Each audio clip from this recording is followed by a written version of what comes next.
नमस्कार दोस्तों, स्वागत है आपका आपके अपने YouTube channel RBSC online classes में। आज हम बात करेंगे आपके लेसन नंबर 3 के बारे में, अनुवांशिकी के बारे में। तो अनुवांशिकी क्या है, इसके बारे में पूरी जानकारी प्राप्त करेंगे और साथ में ये जान लेते हैं कि ये लेसन है जो कितने मार्क्स का है, यानी कितने नंबर का है। ये लेसन है 4 नंबर का, यानी एक बिल्कुल छोटा सा लेसन।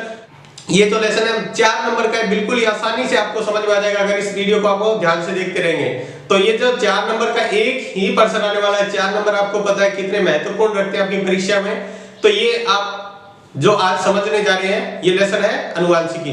तो देखते हैं अनुवांशिकी का मतलब क्या होता है। तो विज्ञान के अंदर अपन देखते हैं जो जीवों के बारे में पढ़ते हैं उसे जीव विज्ञान कहते हैं, ठीक है। जो वनस्पति के बारे में पढ़ते हैं उसे वनस्पति विज्ञान कहते हैं, ठीक है। और जैसे बहुत सारे अपन इसके बारे में पढ़ते हैं तो उनको उसकी विज्ञान कहते हैं। तो अनुवांशिकी लक्षणों के बारे में या उसकी विभिन्नताओं के बारे में जो विज्ञान है, यानी विज्ञान जीव विज्ञान की वह शाखा, यानी ये बायो का ये पार्ट है तो अपन बायो को क्या कहते हैं, जीव विज्ञान। तो जीव विज्ञान की वह शाखा जिसमें सजीवों के अनुवांशिकी लक्षणों का अध्ययन किया जाता है और उनकी विभिन्नताओं का, अनुवांशिकी लक्षणों एवं विभिन्नताओं का अध्ययन किया जाता है, उसे अनुवांशिकी कहते हैं। उसे क्या कहते हैं, अनुवांशिकी। यानी जिसके अंदर अपन बात करें सारा का सारा अपन पढ़ते हैं ये बायो के अंदर आता है। तो बायो के अंदर अपन बात करते हैं अलग अलग, जैसे जिसमें अपन वनस्पति के बारे में पढ़ते हैं तो वनस्पति विज्ञान। अगर उसी तरह अपन ये अनुवांशिकी लक्षणों के बारे में बात करें तो उसे क्या कहेंगे, अनुवांशिकी। और उसके जो विभिन्नताएं हैं उसके बारे में बात करें तो अब यहां से प्रश्न उठता है कि अनुवांशिकी लक्षण क्या है। तो अनुवांशिकी लक्षण देखो ध्यान से समझे, अनुवांशिकी लक्षण किसे कहते हैं। तो देखो वे लक्षण, ऐसे लक्षण जो माता पिता से उसकी संतान के अंदर स्थानांतरित होते हैं, माता पिता से अपनी संतान के अंदर जो जाते हैं लक्षण, वो क्या कहलाते हैं, अनुवांशिकी लक्षण। जैसे अपन कई बार उदाहरण के लिए कहते हैं, मान लो कोई छोटा बच्चा है तो उसको कहते हैं इसका नाक तो इसकी मम्मी की तरह, इसके कान इसके फादर की तरह यानी पिता की तरह। तो वो वैसे के वैसे लक्षण आपको उसके यानी बच्चे के अंदर दिखाई दे रहे हैं, उसकी संतान के अंदर दिखाई दे रहे हैं। तो वो लक्षण जब उसके संतान के अंदर स्थानांतरित होते हैं, जो माता पिता के लक्षण संतान के अंदर जाते हैं, तो उसे क्या कहते हैं, अनुवांशिकी लक्षण, अनुवांशिक लक्षण कहते हैं उसे। तो अब आपको ये समझ में आ गया होगा कि अनुवांशिकी लक्षण क्या होता है और इसके अध्ययन को ही कहते हैं। जैसे मान लो कोई पेड़ हो गया, जरूरी थोड़ी है इंसान के बारे में, अपन सभी जीवों के बारे में पढ़ेंगे, जीव जंतुओं के बारे में, इंसानों के बारे में, पेड़ पौधों के बारे में, इसके बारे में। तो देखो मान लो अगर मान लो कोई पेड़ पौधे की बात करें, अगर मान लो कोई पेड़ की लंबाई इतनी है, ठीक है, इसका बीज आया, ठीक है, और वो अपने बीज लगाया तो उसकी लंबाई भी क्या हुई, इसके बराबर। तो देखो ये लक्षण इसके लंबाई का था, जितनी लंबाई इसकी है उतनी लंबाई इसकी संतान की है। तो ये एक लंबाई का लक्षण हो गया, ठीक है। तो इस तरह से जो लक्षण, ये इसका पिता था, इसका बीज था और इससे इसकी संतान हुई। तो ये जो लक्षण अपने माता पिता से अपनी संतान के अंदर स्थानांतरित होते हैं उसे क्या कहते हैं, अनुवांशिकी लक्षण कहते हैं। इसका अध्ययन आपको पता है किसने किया होगा, आपने पढ़ ही लिया होगा, जॉन ग्रेगर मेंडल ने जो इसका अध्ययन किया था। वो अनुवांशिकी के जनक भी कहे जाते हैं। जो अनुवांशिकी है, ये जो विज्ञान की शाखा है, इसके जनक ही जॉन ग्रेगर मेंडल को ही कहा जाता है। इसके बाद आगे देखते हैं जो मेंडलवाद है वो क्या है। देखो ग्रेगर जॉन मेंडल को क्या कहा जाता है, अनुवांशिकी का जनक कहा जाता है। ये आपको पहले हम बात कर चुके हैं कि ग्रेगर जॉन मेंडल को अनुवांशिकी का जनक कहा जाता है क्योंकि इसी का अध्ययन सबसे पहले इन्होंने ही किया था। उसके बाद देखो मेंडल द्वारा उद्यान मटर पर किए गए प्रयोगों के परिणाम के आधार पर अनुवांशिकता के नियम का प्रतिपादन किया। देखो इन्होंने क्या किया, ये जो प्रयोग किए किसके ऊपर किए, सबसे अच्छा ये नाम याद रखना, उद्यान मटर पे। कई बार पूछा जाता है मेंडल ने किस पौधे पर प्रयोग किए, सिर्फ मटर नहीं लिखना है, उद्यान मटर लिखना है। उद्यान मटर एक मटर की अलग प्रजाति है, उद्यान मटर, इसके ऊपर इन्होंने प्रयोग किए, ठीक है। उस प्रयोग करने के बाद में इन्होंने क्या दिए, अपने कुछ जो परिणाम है उसके आधार पर कुछ नियम दिए। उन्होंने क्या किया, कुछ अनुवांशिकता के नियमों का प्रतिपादन किया, यानी कुछ नियम बनाए जिसे जिन्हें क्या कहा जाता है, मेंडलवाद कहा जाता है। जिन्हें क्या कहा जाता है, मेंडलवाद कहा जाता है। यानी ग्रेगर जॉन मेंडल को क्या कहा जाता है, अनुवांशिकी का जनक कहा जाता है, ठीक है। फिर उन्होंने उद्यान मटर पर जो प्रयोग किए उस प्रयोग के आधार पर उन्होंने कुछ नियमों का प्रतिपादन किया। उन प्रयोगों के परिणाम के आधार पर कुछ नियमों का प्रतिपादन किया, जिन्हें क्या कहते हैं, उन नियमों को मेंडलवाद कहते हैं। अब देखो मेंडल की सफलता का क्या कारण था, क्या कारण रहा कि इसके सारे प्रयोग सफल हुए।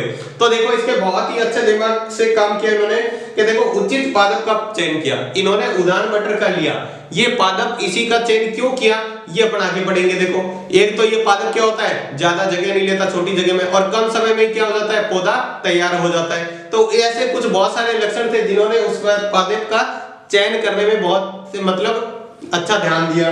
दूसरा देखो एक समय में एक ही लक्षण की वंशागति का अध्ययन किया, यानी एक समय में एक ही लक्षण।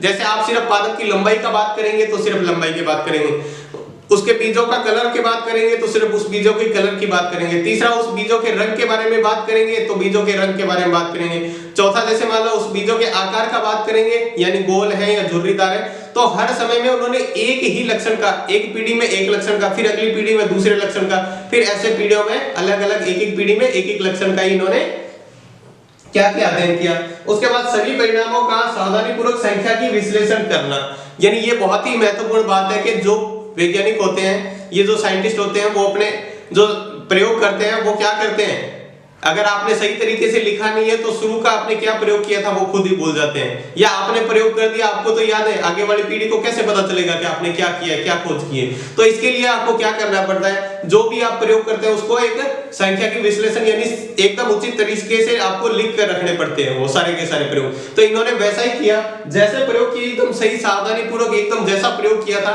वैसा सटीक का सटीक लिखा हुआ था, जिससे आगे प्रयोग करने में अगली वाली पीढ़ी में जो आज अपन पढ़ रहे वंशागति के अध्ययन अपन ही पढ़ पा रहे हैं वो सारे इन्हीं की देन की वजह से पढ़ पा रहे हैं। तो ये था मेंडल की सफलता का कारण।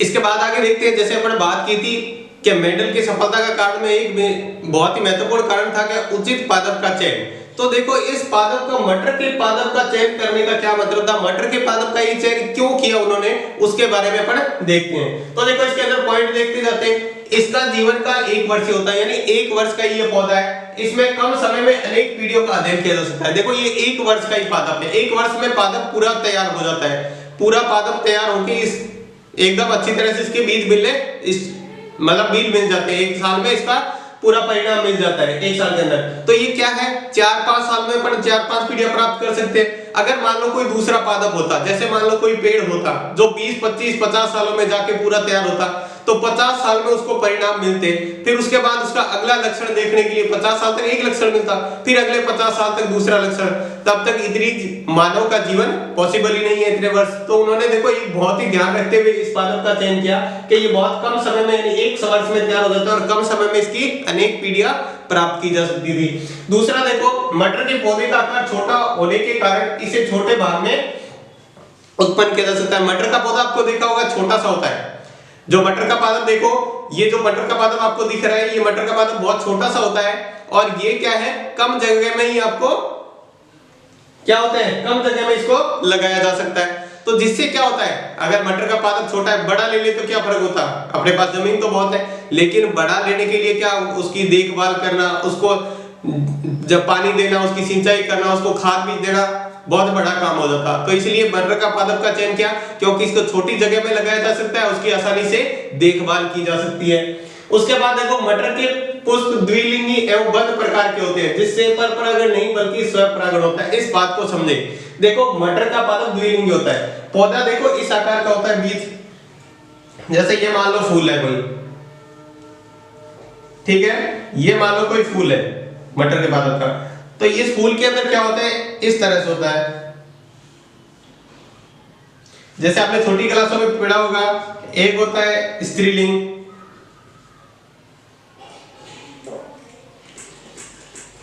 जैसे छोटी क्लासों में स्त्री केसर, और एक होता है पुंकेसर।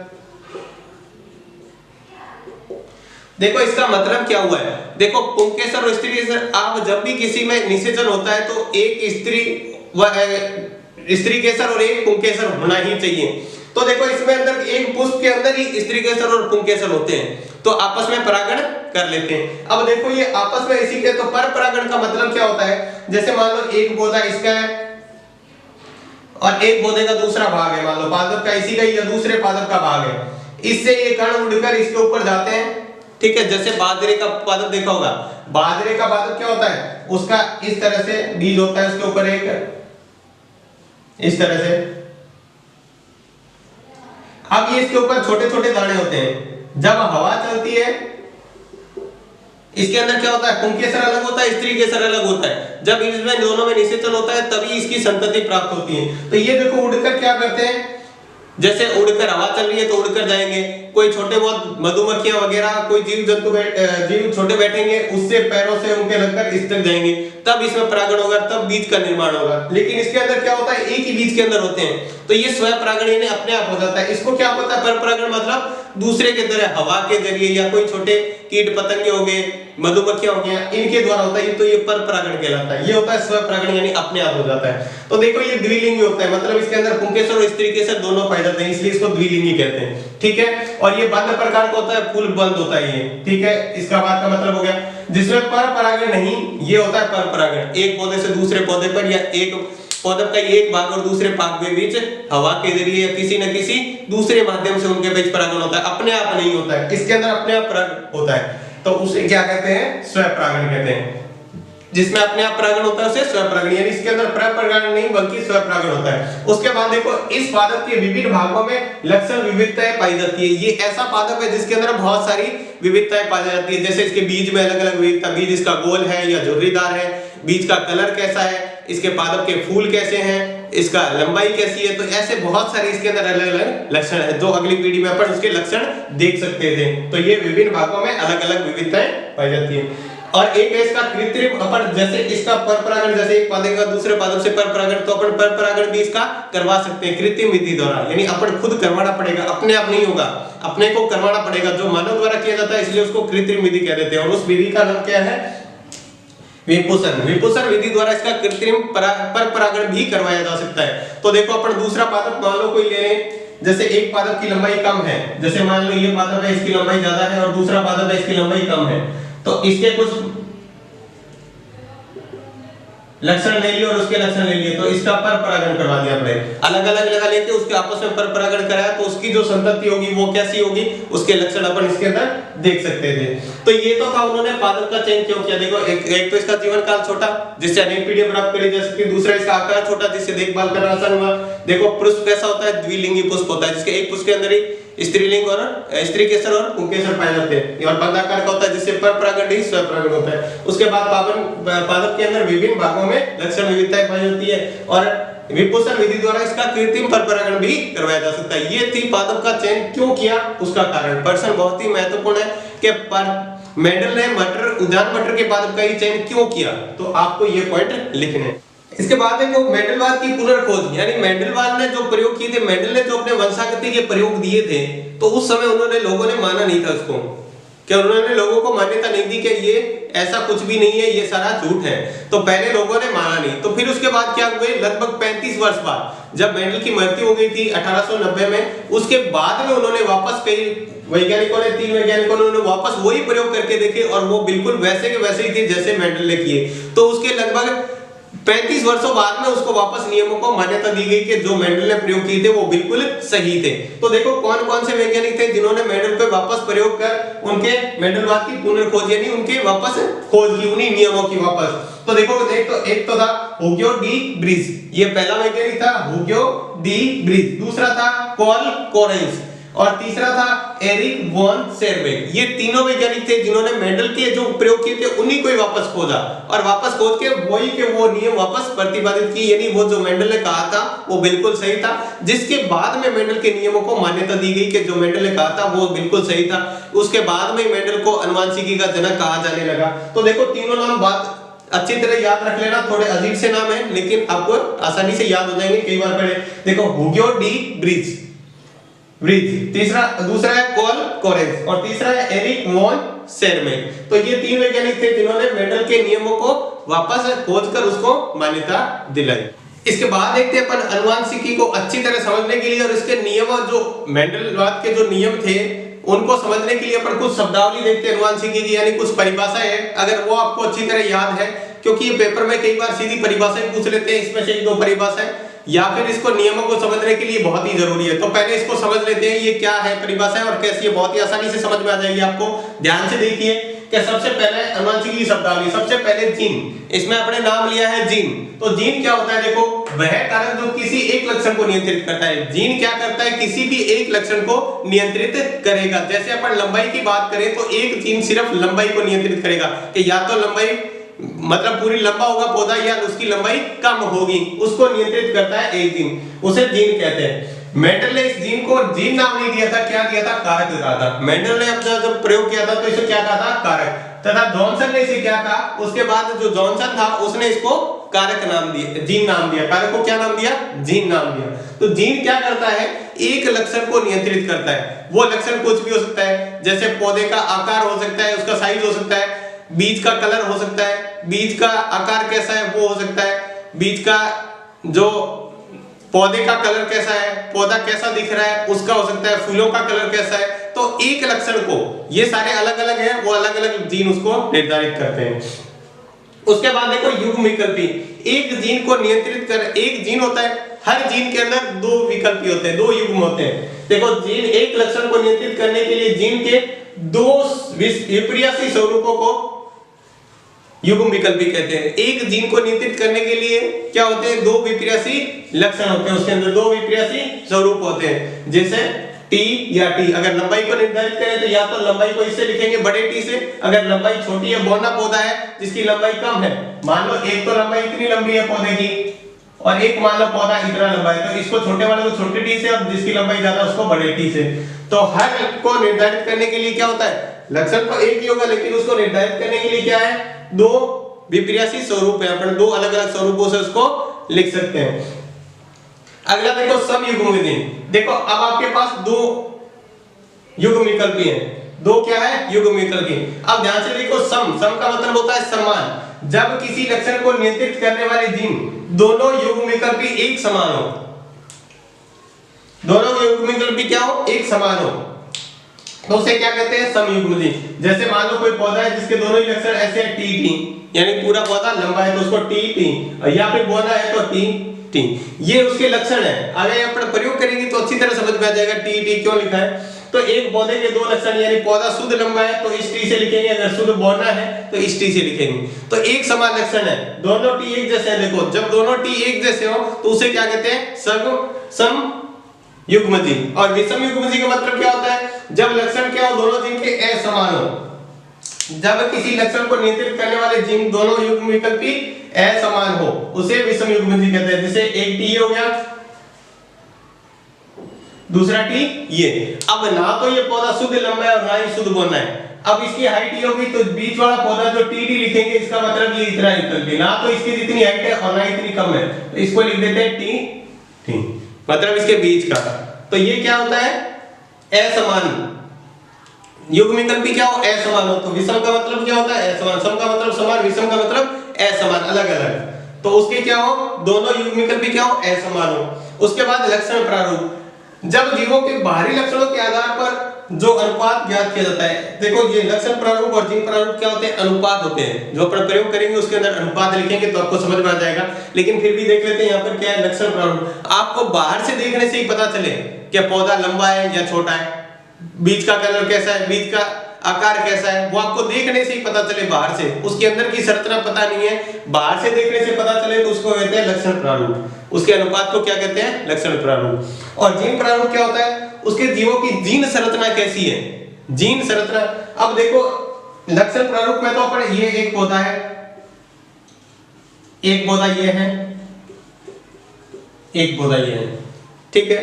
तो अपन लक्षण प्रारूप में तो इसको भी लंबा मानेंगे, इसको भी लंबा मानेंगे, इसको बौना मानेंगे, ठीक है। ये भी लंबा है, ये भी लंबा है, ये भी बौना है, लेकिन इसका साइज कैसा है, इसका साइज इतना है, इसका साइज इतना है और इसका साइज इतना है। लेकिन इसको देखो साइज दोनों का अलग अलग है, फिर भी इसको लंबा का है। तो अब देखने पे 2 अनुपात 1 कह देंगे इसको, यानी 2 अनुपात 1, यानी ये लंबे का अनुपात है और ये बौने का। ये तो हो गया लक्षण प्रारूप। ये क्या हो गया, लक्षण प्रारूप। अगर इनका जीन प्रारूप देखें तो क्या होगा, जीन प्रारूप में तीनों अलग अलग मानेंगे। देखो ये क्या है, इसको कहते हैं शुद्ध लंबा, ये शुद्ध बौना, ये अशुद्ध लंबा। तो इसका अनुपात क्या रहेगा, 1:1:1, यानी लक्षण इसके तीनों के अलग अलग है, इनके जीन संरचना क्या है, अलग अलग है। लक्षण देखो इनके लक्षण प्रारूप 2:1 और जीन प्रारूप क्या होगा, इनकी जीन की संरचना अलग अलग है तो 1:1:1। ये क्या होता है, शुद्ध लंबे, अशुद्ध लंबे और शुद्ध बौने। तो ऐसे करेंगे अपन जीन प्रारूप और लक्षण प्रारूप। इसके बाद आगे परिभाषा देखते हैं, जिसके अंदर अगली परिभाषा है परिभावी लक्षण। परिभावी लक्षण का मतलब क्या होता है, वह लक्षण जो F1 पीढ़ी में प्रकट होते हैं, यानी पहली पीढ़ी का मतलब क्या हुआ, माता पिता से जो संतान पैदा हुई है उसके अंदर जो लक्षण दिखाई देते हैं अपने को, जो लक्षण अपने को दिखाई दे रहे हैं वो कौन से होते हैं, प्रभावी लक्षण। जैसे जो नहीं दिखाई दे रहे वो कौन से हो गए, अप्रभावी लक्षण। तो अप्रभावी लक्षण की परिभाषा क्या होगी, वे लक्षण जो F1 पीढ़ी में प्रकट नहीं होते वो क्या होते हैं, अप्रभावी लक्षण। जैसे अपन बात करें, जैसे मटर का पादप था, इसके बीच इसकी संतान हुई, जो मटर का पादप था इसका बीज कैसा था, गोल था। इसका जो मटर वापस इसका जो मटर पादप हुआ यानी इसकी संतान हुई वो कैसा हुआ, झुर्रीदार।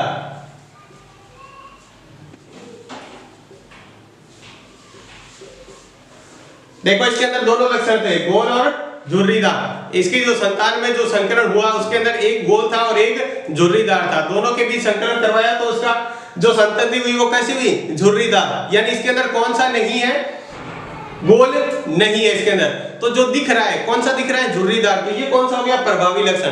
या बात करें अपन बीज का कलर की बात करें तो कलर का देखो, अगर मान लो मटर के पादप इसका कलर था पीला और इसकी जो संतति हुई वो था हरा, पीले और हरे में संकरण हुआ और जो आया पादप वो कौन सा था, हरा। कौन सा हुआ, हरा। तो यहाँ पर देखो इसमें पीला नहीं है तो पीला क्या हो गया, अप्रभावी, मतलब दिख रहा नहीं है, वो अप्रभावी हो गया। जो दिख रहा है वो हो गया हरा, दिख रहा है अपने को यहाँ इसकी संतति में कैसा कलर है, हरा। तो ये कौन सा हो गया, प्रभावी। तो देखो क्या है, वह लक्षण जो प्रथम पीढ़ी में, ये इसकी कौन सी पीढ़ी हुई, पहली पीढ़ी, यानी इसकी जो संतति हुई है वो पहली पीढ़ी है, पहली पीढ़ी में प्रकट होते हैं। वह लक्षण जो पहली पीढ़ी में प्रकट हो जाते हैं उसे क्या कहते हैं, प्रभावी लक्षण।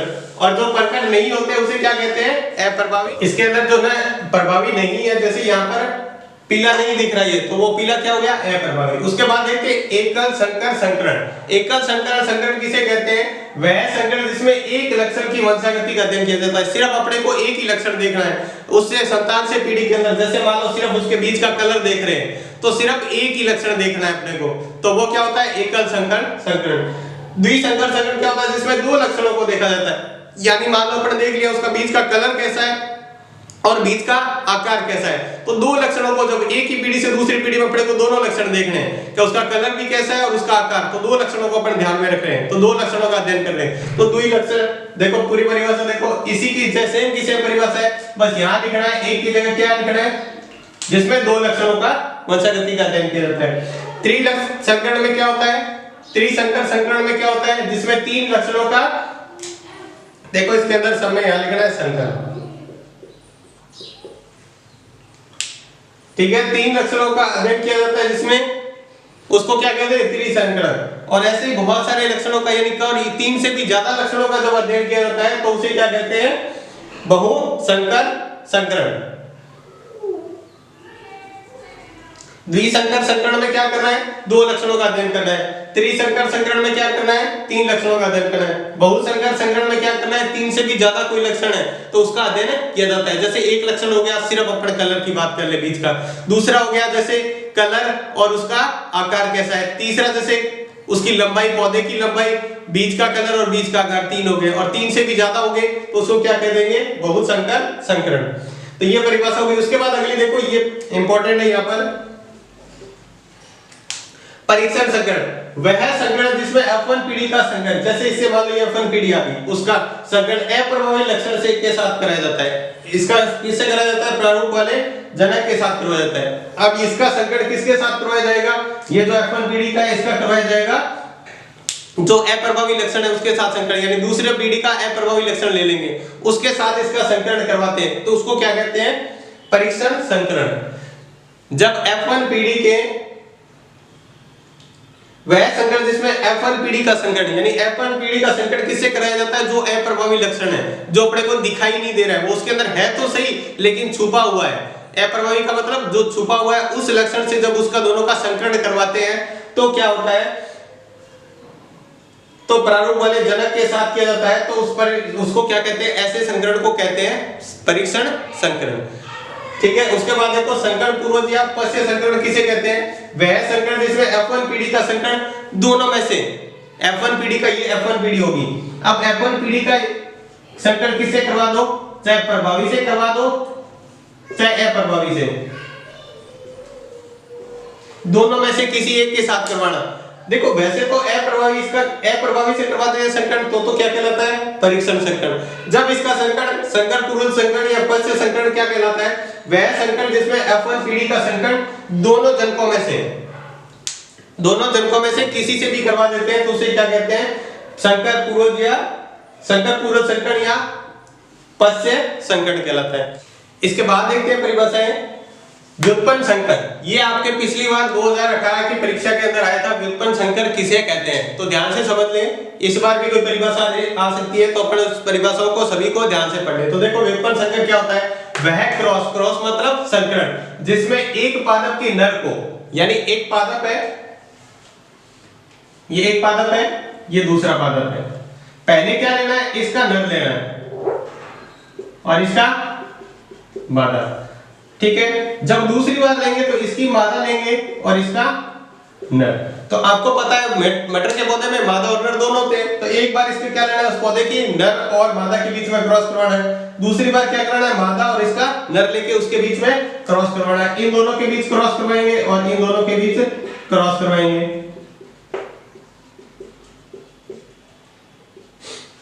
तो देखो परिभाषा क्या है, वह क्रॉस जिसमें एक पादप को नर तथा दूसरे पादप को मादा जनक के रूप में प्रयोग किया जाता है। इसको नर के रूप में पहले प्रयोग किया जा रहा है, इसको मादा के रूप में, तथा दूसरे क्रॉस में जब दूसरा क्रॉस इसका करवाया जाता है तो पहले वाले को मादा तथा दूसरे जनक को नर के रूप में प्रयोग किया जाता है, तो उसे व्युत्पन्न संकर कहते हैं। यानी पहले इसको किसके रूप में यूज किया गया था, नर के रूप में, और इसको मादा के रूप में, जनक के रूप में यूज किया गया और उसके बीच में क्रॉस करवाया।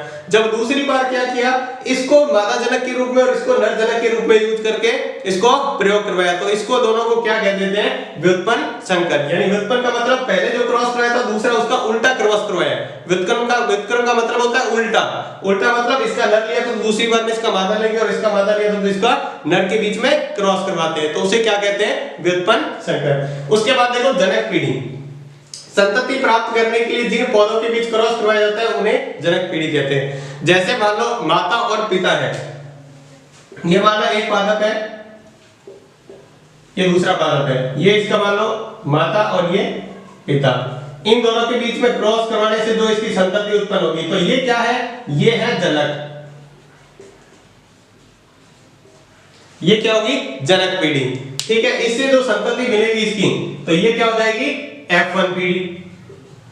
तो देखो क्या है, संतति प्राप्त करने के लिए जिन पौधों के बीच क्रॉस करवाया जाता है, जैसे मान लो अपने को कोई संतति प्राप्त करनी है तो जिन दो पादप को लेकर अपन उसके बीच में क्रॉस करवाएंगे तो उन दोनों पादपों को क्या कह देंगे, क्या वो है जनक पीढ़ी। वो कौन से हैं, जनक पीढ़ी, जिनके बीच अपन क्रॉस करवाएंगे, पहले सबसे पहले जिनके बीच क्रॉस करवा रहे हैं वो जनक पीढ़ी हो गया। F1 पीढ़ी क्या हुई, जनकों के संकरण से प्राप्त। अब इनके संकरण हुआ, इन दोनों के बीच संकरण हुआ, इनसे जो संतति प्राप्त हुई इसे कहते हैं F1 पीढ़ी। ये क्या होगी, F1 पीढ़ी। दूसरा देखो F2 पीढ़ी, F1 पीढ़ी से इससे फिर आगे और संतति प्राप्त होगी, उसे क्या कहते हैं, F2 पीढ़ी। F2 पीढ़ी जैसे नॉर्मल भाषा में समझे तो अपना क्या क्या है, F1 पीढ़ी, जनक पीढ़ी, F1 पीढ़ी और F2 पीढ़ी। देखो जो दो सबसे पहले पादप लिए थे वो क्या है, जनक पीढ़ी, फिर उनसे जो पादप प्राप्त हुई, उनकी जो संतति प्राप्त हुई, उनकी जो संतान प्राप्त हुई उसे क्या कहते हैं, F1 पीढ़ी। फिर F1 पीढ़ी की एक और संतान प्राप्त होगी उसे क्या कह देंगे, F2 पीढ़ी। तो ये हो गया F1 F2 पीढ़ी। अब देखो एकल संकर अनुपात किसे कहते हैं, अपने पढ़ा था एकल संकर संकरण, एकल संकर संकरण पढ़ा था, उसी के अनुपात को, उसके जो पौधे प्राप्त होते हैं किस अनुपात में प्राप्त हो रहे हैं उसके अनुपात को क्या कह देते हैं, एकल संकर अनुपात। वैसे देखो द्विसंकर अनुपात किसे कहते हैं, द्विसंकरण से प्राप्त अनुपात को द्विसंकर अनुपात कह देते हैं। अपन पढ़ा था द्विसंकर संकरण, उसके जो पौधे प्राप्त हो रहे हैं उनके अनुपात को क्या कह देते हैं, द्विसंकर संकरण। तो ये था अपने बेसिक जानकारी। इसके बाद में पढ़ेंगे, वो भी बहुत ही महत्वपूर्ण पार्ट है, क्योंकि 1% आपके जो लगभग है इसमें से कोई परिभाषा पूछ लिया जाएगा जो अब तक का पार्ट है उसमें से, और एक पार्ट 2 पार्ट में प्रश्न आएगा, उसके अगर तीनों नियम पढ़ेंगे, प्रभाविता के नियम बहुत ही महत्वपूर्ण पार्ट है, उसके अंदर से 100% पर्सन आएगा जिसे अपन कह सकते हैं, वो अगला पार्ट अपन अगली क्लास में करेंगे। तो आज की क्लास में बस इतना ही। अगर आपको ये क्लास अच्छी लगी है तो प्लीज लाइक और सब्सक्राइब करें। अगर आपका कोई पर्सन है या कोई चीज समझ में नहीं आई तो हमें कमेंट बॉक्स में लिखकर जरूर भेजें। धन्यवाद।